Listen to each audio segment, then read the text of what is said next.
അക്കൗണ്ടൻസിയുടെ history പറയുമ്പം ഏകദേശം സിവിലൈസേഷന്റെ കാലം തൊട്ടേ അക്കൗണ്ടൻസി ഉണ്ട്. അതായത് സിവിലൈസേഷൻ എന്ന് പറയുമ്പം 4000 BC തൊട്ടേ നമുക്ക് എന്തുണ്ട്, അക്കൗണ്ടൻസി എന്ന് പറയുന്ന സിസ്റ്റം അന്നേ ഉണ്ട്.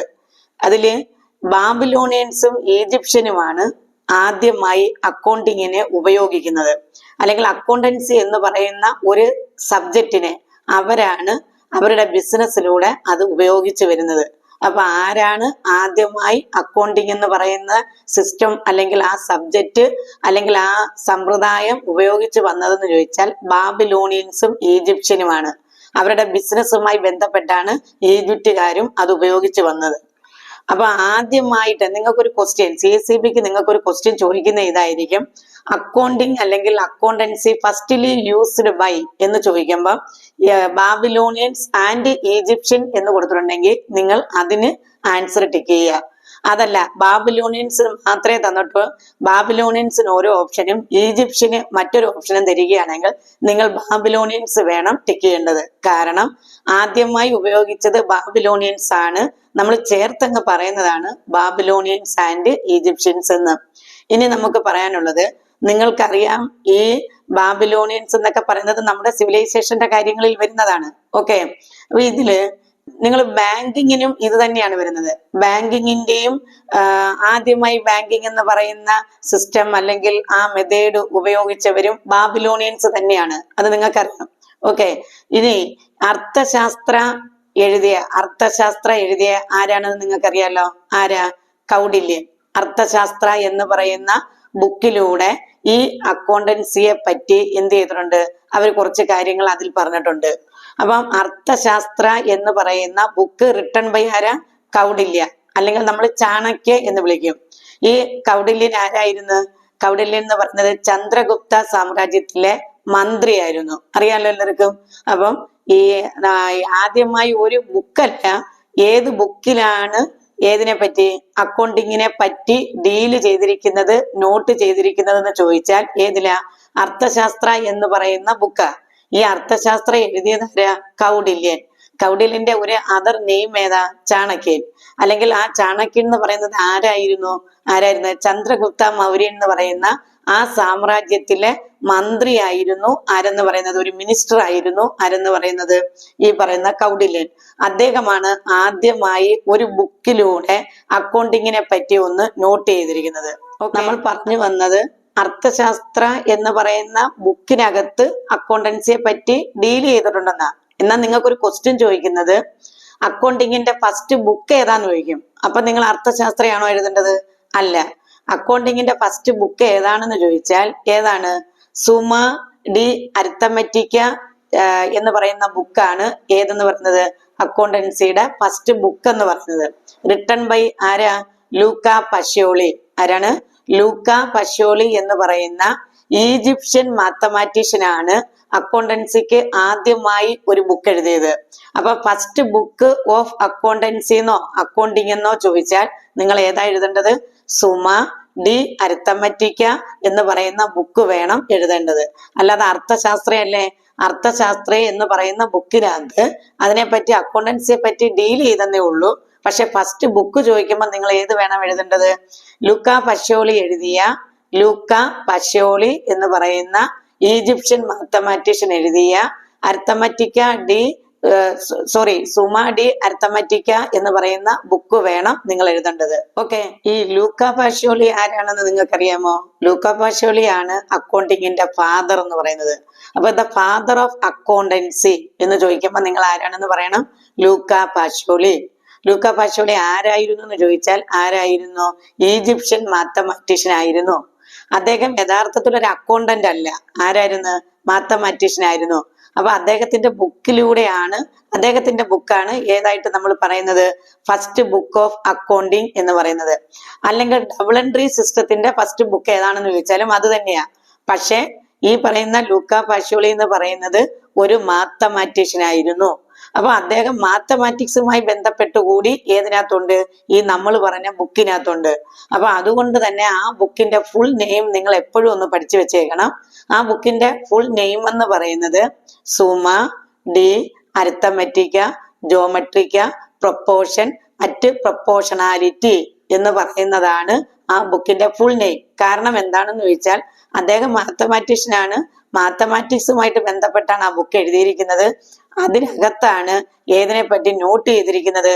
ഒരു ട്രാൻസാക്ഷൻ സംഭവിച്ചാൽ ആ ട്രാൻസാക്ഷന് 2 എഫക്റ്റ് ഉണ്ടെന്ന് പറഞ്ഞിരിക്കുന്നത്. അതാണ് ശരിക്കും അദ്ദേഹം അതിൽ പറഞ്ഞിരിക്കുന്നത്.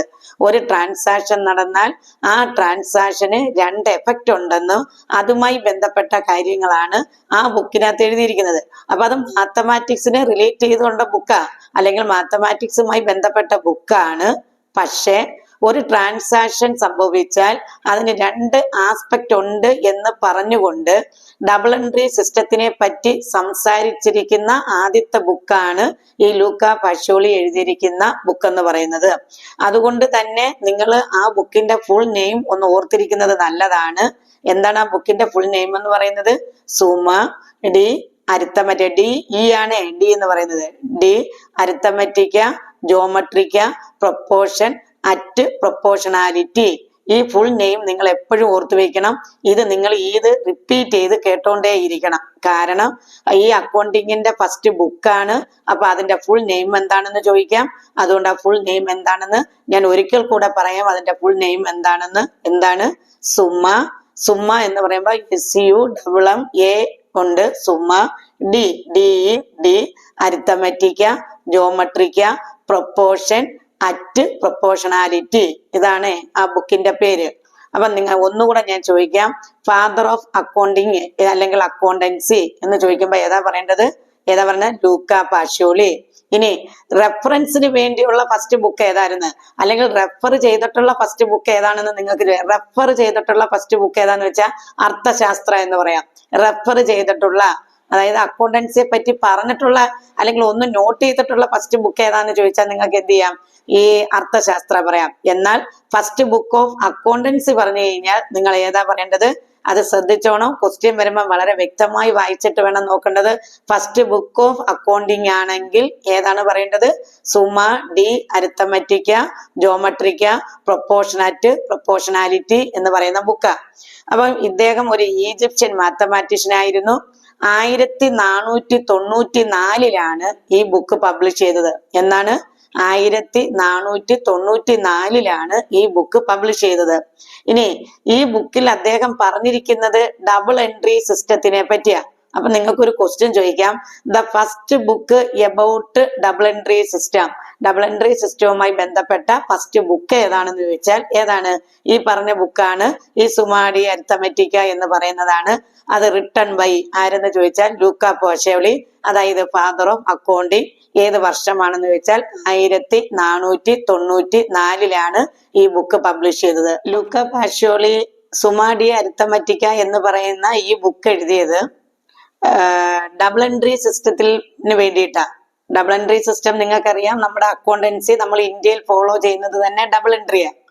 ഡബിൾ എൻട്രി എന്ന് പറയുമ്പോൾ നിങ്ങൾക്കറിയാം ഡബിൾ എൻട്രി ഉണ്ട്, സിംഗിൾ എൻട്രി ഉണ്ട്. അതായത് ഒരു ട്രാൻസാക്ഷന് 2 എഫക്റ്റ് ഉണ്ടെന്ന് പറയുന്നതാണ് ഡബിൾ എൻട്രി. അറിയാലോ എന്താണ്? ഒരു ട്രാൻസാക്ഷന് 2 എഫക്റ്റ് ഉണ്ടെന്ന് പറയുന്നതാണ് ഡബിൾ എൻട്രി. എന്നാൽ ഒരു ട്രാൻസാക്ഷന് ഒരു എഫക്റ്റ് മാത്രം മതി എന്ന് പറയുന്നതാണ് സിംഗിൾ എൻട്രി. നമ്മൾ ഇന്ത്യക്കാർ ഫോളോ ചെയ്യുന്നത് ഏതാണ്? ഇന്ത്യക്കാരെന്നല്ല, മിക്കവാറും ഉള്ള എല്ലാ രാജ്യക്കാരും ഫോളോ ചെയ്യുന്നത് ഡബിൾ എൻട്രിയാ. എന്ന് പറഞ്ഞാൽ ഒരു ട്രാൻസാക്ഷന് 2 എഫക്റ്റ് ഉണ്ട്. ഒന്ന് കൂടുമ്പോൾ ഒന്ന് കുറയും എന്നാണ് ഉദ്ദേശിക്കുന്നത്. ഓക്കെ, അതായത് 2 എഫക്റ്റ് എന്ന് പറഞ്ഞ് ഈ ഇതിന്റെ ലൂക്ക പാഷ്യോളി എന്ന് പറയുന്ന അക്കൗണ്ടിങ്ങിന്റെ ഫാദർ അദ്ദേഹത്തിന്റെ ബുക്കിലൂടെ സ്പെസിഫൈ ചെയ്തിരിക്കുന്നത് ഡെബിറ്റും ക്രെഡിറ്റും എന്ന് പറയുന്ന 2 ആസ്പെക്റ്റിനെയാ. ഏതാണ്? ഡെബിറ്റും ക്രെഡിറ്റും എന്ന് പറയുന്ന 2 ആസ്പെക്റ്റിനെയാ. ഇപ്പൊ CSEBയുടെ എക്സാമിന് അയച്ചിട്ടുള്ള ഉദ്യോഗാർത്ഥികളായ നിങ്ങൾക്കറിയാം. എന്തറിയാം? ഡെബിറ്റ് എന്ന് പറഞ്ഞാൽ ഞാൻ പ്രത്യേകിച്ച് പറഞ്ഞു തരേണ്ട കാര്യമില്ല. ക്രെഡിറ്റ് എന്ന് പറഞ്ഞാൽ പ്രത്യേകിച്ച് പറയേണ്ട കാര്യമില്ല. ആ ടേമുകളെല്ലാം നിങ്ങൾക്ക് എന്താണ്? പരിചയമാണ്, ഫെമിലിയർ ആയിട്ടുള്ള വേർഡുകളാണ് അതെല്ലാം നിങ്ങൾക്ക്.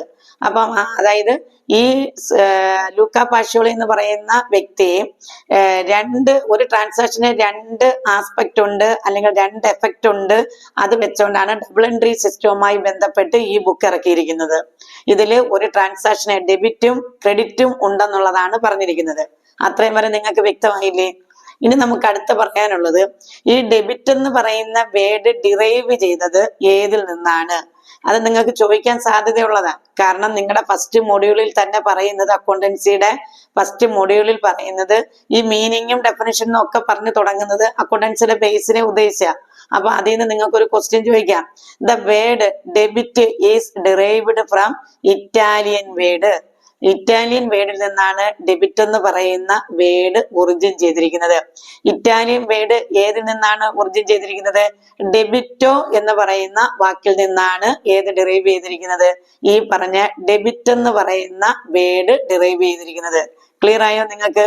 ഡെബിറ്റോ എന്ന് പറയുന്ന വാക്കിൽ നിന്നാണ് ഏത് ഡിറൈവ് ചെയ്തിരിക്കുന്നത്? ഡെബിറ്റ് എന്ന് പറയുന്ന വേർഡ് ഡിറൈവ് ചെയ്തിരിക്കുന്നത്. ഡെബിറ്റോ എന്ന് പറയുന്ന ഇറ്റാലിയൻ വേർഡിൽ നിന്നാണ് ഡെബിറ്റ് ഉണ്ടായത്. അപ്പൊ ഇനി നിങ്ങൾ ഒരു കാര്യം ശ്രദ്ധിക്കേണ്ടത്, അപ്പൊ ഈ ഇറ്റാലിയൻ വേർഡായ ഡെബിറ്റോ ഏതിൽ നിന്ന് ഡിറൈവ് ചെയ്തു? ഡെബിറ്റോ എന്ന് പറയുന്ന വേർഡ് ഏതിൽ നിന്ന് ഡിറൈവ് ചെയ്തെന്ന് ചോദിച്ചാൽ ലാറ്റിൻ വേർഡായ ഡെബിറ്റ ആൻഡ് ഡിബിയോ. ഏതാ? അപ്പൊ ഈ ഡെബിറ്റോ എന്ന് പറയുന്ന ഇറ്റാലിയൻ വേർഡ് ഏതിൽ നിന്ന് ഡിറൈവ് ചെയ്തെന്ന് ചോദിച്ചാൽ ഡെബിറ്റ ആൻഡ് ഡിബിയോ എന്ന് പറയുന്ന ലാറ്റിൻ വേർഡിൽ നിന്നാണ് അത് ഡിറൈവ് ചെയ്തത്. ക്ലിയർ ആയല്ലോ? ഇതിന്റെ മീനിങ് എന്താണെന്ന് ചോദിച്ചാൽ, അപ്പൊ ഡെബിറ്റ ആൻഡ് ഡിബിയോ എന്ന് പറയുന്ന ലാറ്റിൻ വേർഡിന്റെ മീനിങ് എന്താണെന്ന് ചോദിച്ചാൽ ഓവ്ഡ് ടു ദ പ്രൊപ്പറേറ്റർ. ഏതാണ്? ഓവ്ഡ് ടു ദ പ്രൊപ്പറേറ്റർ എന്നാണ് ഇതിന്റെ മീനിങ്. മനസ്സിലായോ? പ്രൊപ്പറേറ്ററിനോട് കടപ്പെട്ടിരിക്കുന്നു. അതിന്റെ അർത്ഥത്തിലാണ് ഓവ്ഡ്. നിങ്ങൾക്ക് അങ്ങനെയാണ് ചോദിക്കുന്നത്, ലാറ്റിൻ വേർഡായ ഡെബിറ്റ എന്ന് പറയുന്ന വേർഡിന്റെ മീനിങ് എന്ത്? ഡെബിറ്റ ആൻഡ് ഡിബിയോ. ഇതിന്റെ അർത്ഥം എന്താണ്, മീനിങ് എന്താണെന്ന് ചോദിച്ചാൽ ഓവ്ഡ് ടു ദ പ്രൊപ്പറേറ്റർ. അപ്പൊ നിങ്ങൾക്ക് ഡെബിറ്റിന്റെ കാര്യം ക്ലിയർ ആയോ? ഡെബിറ്റ് എന്ന് പറയുന്നത് ഈജിപ്ഷ്യൻ വേർഡാണ്, ഇറ്റാലിയൻ വേർഡാണ്. ആ ഇറ്റാലിയൻ വേർഡ് ഡിറൈവ് ചെയ്തിരിക്കുന്നത് ലാറ്റിൻ വേർഡായ ഏതിൽ നിന്നാണ്? അപ്പൊ ഡെബിറ്റ് എന്ന് പറയുന്ന വേർഡ് ഡിറൈവ് ചെയ്തിരിക്കുന്നത് ഇറ്റാലിയൻ വേർഡായ ഡെബിറ്റോയിൽ നിന്നാണ്. ആ ഡെബിറ്റോ ഡിറൈവ് ചെയ്തിരിക്കുന്നത് ലാറ്റിൻ വേർഡായ ഏതൊക്കെയാ? ഡെബിറ്റ ആൻഡ്, അവിടെ എ ആണ്, ഡെബിറ്റ ആൻഡ് ഡിബിയോ. ക്ലിയർ ആയോ? ഓക്കെ. ഇനി ഇതുപോലെ ക്രെഡിറ്റ് എന്ന് പറയുന്ന വേർഡ് ഡിറൈവ് ചെയ്തിരിക്കുന്നത് ഇറ്റാലിയൻ വേർഡായ ക്രെഡിറ്റോ. അത്രയും ക്ലിയർ ആയോ? ക്രെഡിറ്റ് എന്ന് പറയുന്നത് ഡിറൈവ് ചെയ്തിരിക്കുന്നത് ഇറ്റാലിയൻ വേർഡായ ഏതിൽ നിന്നാ? ക്രെഡിറ്റോ. ഇനി ഈ ക്രെഡിറ്റോ എന്ന് പറയുന്ന വാക്ക് ഏതിൽ നിന്നാ ഡിറൈവ് ചെയ്തതെന്ന് വെച്ചാൽ ലാറ്റിൻ വേർഡായ ഏതിൽ നിന്നാ? ക്രീഡോ. ലാറ്റിൻ വേർഡായ ക്രീഡോ. തിരിഞ്ഞു പോകുമോ നിങ്ങൾക്ക്? അപ്പൊ അത് രണ്ടും ചോദിക്കാൻ സാധ്യതയുണ്ട്. ഇത് ആരും പറയാത്തൊരു സംഭവമാണ് ഈ ഹിസ്റ്ററി എന്ന് പറയുന്നത്. അതുകൊണ്ട് തന്നെ നിങ്ങൾ എന്ത് ചെയ്യുക, ഈ ക്ലാസ് കേൾക്കുന്നവര് വളരെ വ്യക്തമായി ഈ കാര്യങ്ങളൊന്ന് മനസ്സിലാക്കി വെക്കുക.